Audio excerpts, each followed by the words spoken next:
Сен өзіңді тек қаржылық тұрғыда ғана инвестормын деп санайсың. Ал шын мәнісіне келсек, сен барлық тұрғыда инвестиция жасаудасың. Және сен инвестицияны туыла салып бастап қойғансың. Оған дәлел, сен туыла салып жыбырлап әрекет жасауды бастадың. Арадан уақыт салып сен орныңнан тұруға әрекет жасадың. Бірақ қанша сүріндің, жығылдың, жыладың, сонда да күнделікті әрекетіңнен тыным таппадың. Күндердің күнінде сен еңбектеуді үйрендің. Бұл отбасыңа үлкен қуаныш, бақыт алып келді. Және бұл сенің алдыңғы жеңісіңнің бірі болды. Сен бұл жеңісіңмен тоқтап қалмадың.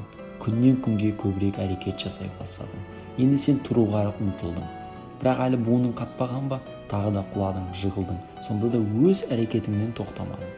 Арадан уақыт салып сен орныңнан тұрдың. Сенің отбасыңның басы көкке жетіп қуанды. Бұл күн сенің өміріңдегі ең үлкен жетістігің болды. Сен күнделікті жасалған әрекетің және уақытыңның инвестициясының арқасында жеңіске жеттің. Сол күннен бері күнделікті істеп жатқан әрекетіңнің арқасында міне бүгінгі күнге де жетіп отырсың. Сенің бүгінгі күніңнің жетістігі кешегі күніңнің инвестициясының арқасында болып отыр. Сен өзіңнің қандай инвестор екеніңді білу үшін соңғы 10 жылыңа көз тасташы. Сенің осы соңғы 10 жылда өзіңе жасаған инвестицияң бүгінгі күніңе алып келіп отыр. Ал егер дәл осы темпте қалатын болсаң, келесі 10 жылың тағы осындай нәтиже көрсететіні сөзсіз. Өмір казино сияқты емес, казинода тіккен ақшаңның көп аздығына қарамастан, жеңуіңе деген шансың жеңілісіңе қарағанда әлде қайда төмен. Себебі олар сенің жеңуің үшін емес, өздерінің жеңу үшін жұмыс жасайды.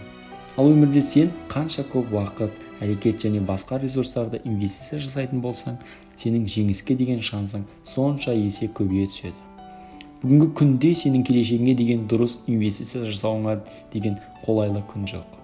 Себебі бүгінгі істеген барлық әрекетің ертеңгі күніңе деген инвестицияң. Сен өткен өміріңді өзгерте алмайсың. Бірақ қазірден бастап өзің қалайтындай өмір құра аласың. Каналға жазыл және достарыңмен бөліс.